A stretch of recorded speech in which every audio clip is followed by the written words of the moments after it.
everybody, welcome back to Bexa Boss Lady. I am Rebecca, the Bexa Boss Lady, and I know I have not done an income report for a while, but I am here with October's numbers to go over with you so you can get an idea of how much I am earning on a part-time basis selling on Poshmark and eBay.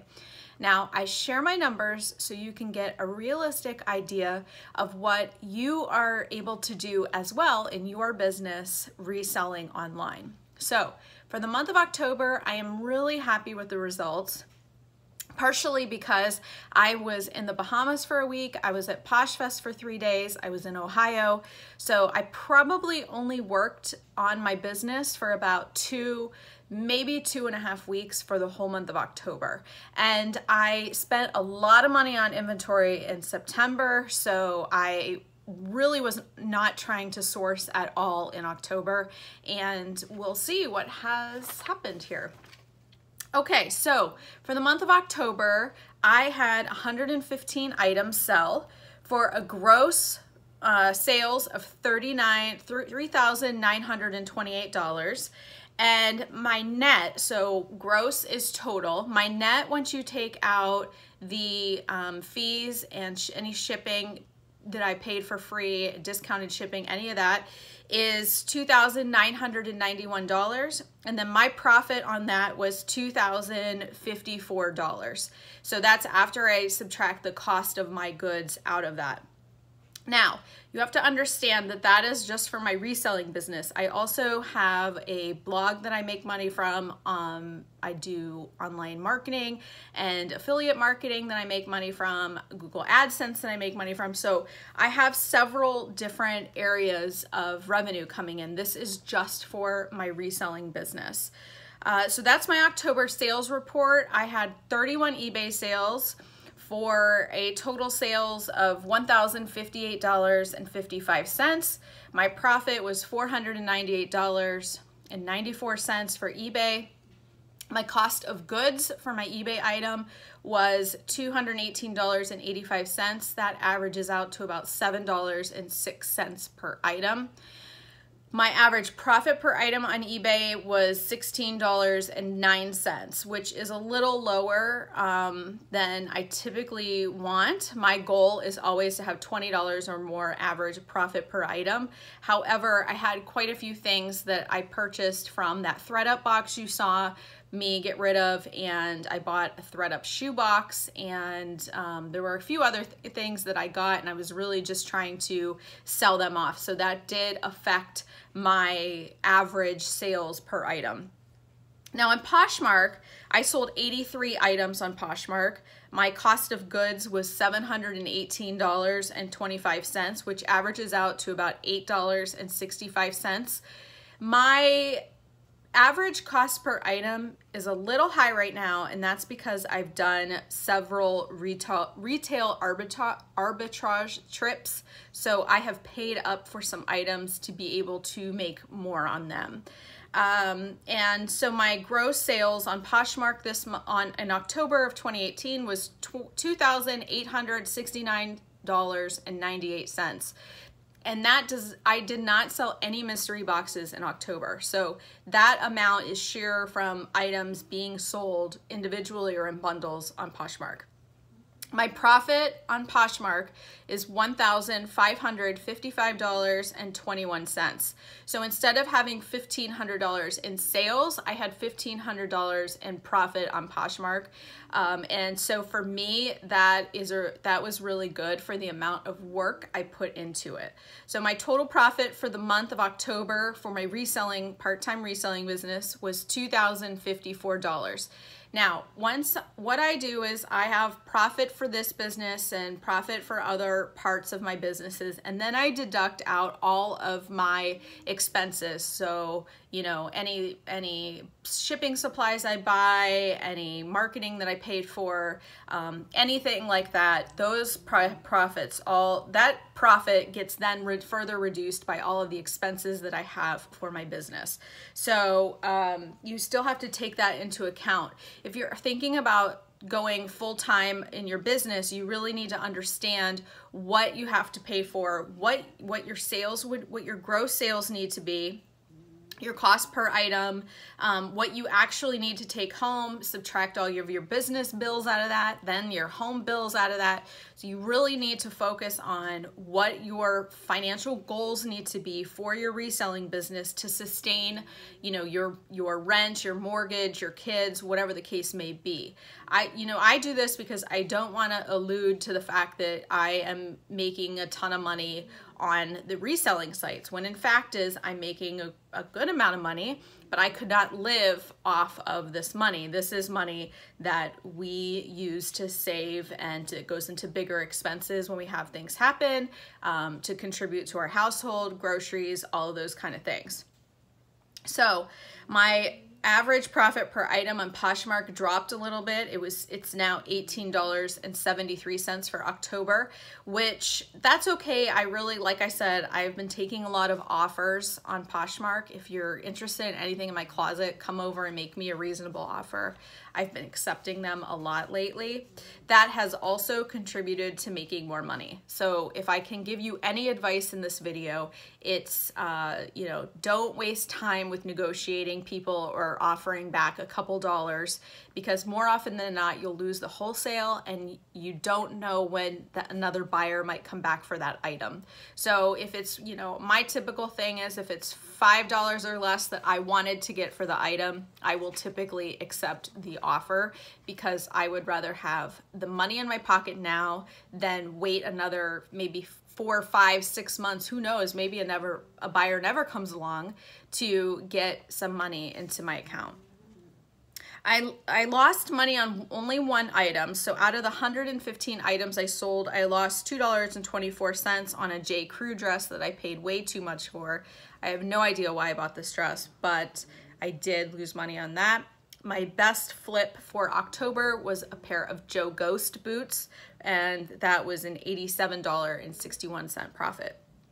Now, the Fry boots that I purchased, they're part of the reason that my cost of goods was higher, but I did make a $65 profit on those.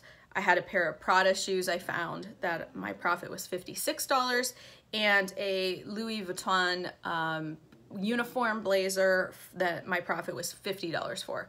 So sometimes I have items where I have $100 or more profit. That was not the case in October, but you know, I'll take those. I'll take a $50 profit anywhere I can get it. Okay, my brands that sold, my top 6 brands were J. Crew. I sold 6 items, 3 Kate Spade items, 4 Madewell items, 4 Steve Madden items, 4 Tory Burch items, and 4 Zara items. So if you're want an idea of kind of what brands I'm selling, the rest of them are like 1 or 2 of the brands. So you can see out of 115, those are the only ones that I had 3 or more of, and the rest are just one-offs. So I really do focus on selling a wide variety of brands. I don't tend to stick with one brand or another. You know, if you've watched my videos before, I typically do a rose and a thorn for the month. My rose for October was definitely that I was working smarter, not harder. I worked more consistently. If you watch my burnout video, you know that I was trying to work smarter, not harder. So I've been cutting down my hours where I'm consistently doing a set amount each day versus running myself ragged for a whole day and then burning myself out for the next day. So that strategy has really helped me be consistent and get active listings up every day in my closet. It's also helped my mental health. I feel like I am having more time to go out and take the dog and play with the ball, go exercise, eat right, do things around my house. I will say our house is a lot more clean, is a lot more organized, and clean, but organized mostly because I have more time to be able to like put away the laundry and put away organized stuff and purge, and that's really helped my mental health and improve the quality of just me living and working at home in the same space. The other rows for October was obviously I only worked about 2.5 weeks of the month on my reselling business, but I was still able to profit $2,000. It just goes to show you that if you are able to work strategically and you hone in on your procedures for your business, how you are listing, bringing things into your home, that you really can scale and grow your business as you want to. So for me, if I really wanted to go gung-ho, I could list, 15 things every day for 30 days and share and sell and do all this stuff. However, I'm doing what I need to do to hit those goals, those targets for me on that business, because I do work on other businesses during the day at my house. All right, my thorns were obviously my profit per item was not where I wanted it to be. I really want to get it up over $20. Not being consistent with my data. Don't tell my husband, but I have not been consistent with entering my data. I've been doing it like maybe once every couple weeks instead of every Monday, like I was doing that. So that's my routine for November, is making sure every Monday I'm going into my spreadsheet and putting in my sales so I can start tracking that profit per item. And the last thing is that I bought way too much inventory. I spent way too much money in September.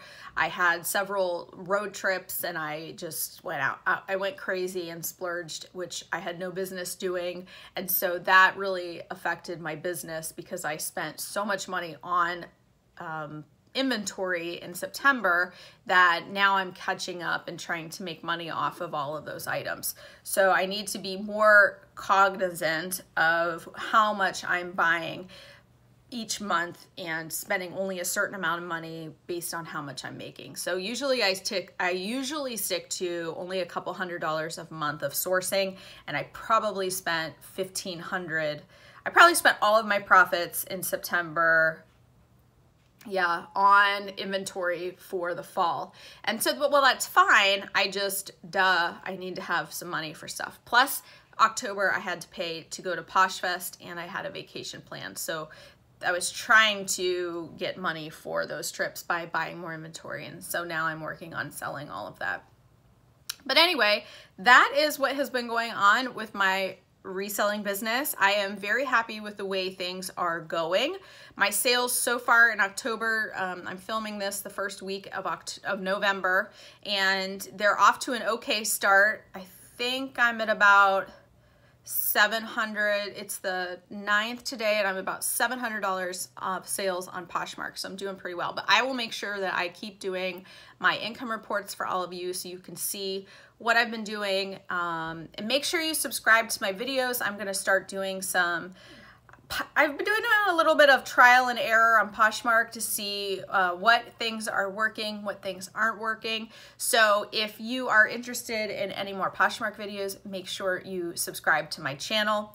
As always, if you like the video, please give me a thumbs up or comment with your goals for November and December. And they say if you write it out or if you put it out in the universe, you're more likely to work towards it and manifest it and bring abundance into your life. So if you want to comment with just a generic goal or whatever, put your goal out there and put it out on my channel. If you want to put it out on my channel, we can all hold each other accountable if you want to put it in the comments, and we can finish out 2018 really strong with some good sales, extra money for the holidays, move into 2019 with better systems and processes for our business, and really, really, really flourish together. So thank you for watching. I will see you next time, and bye.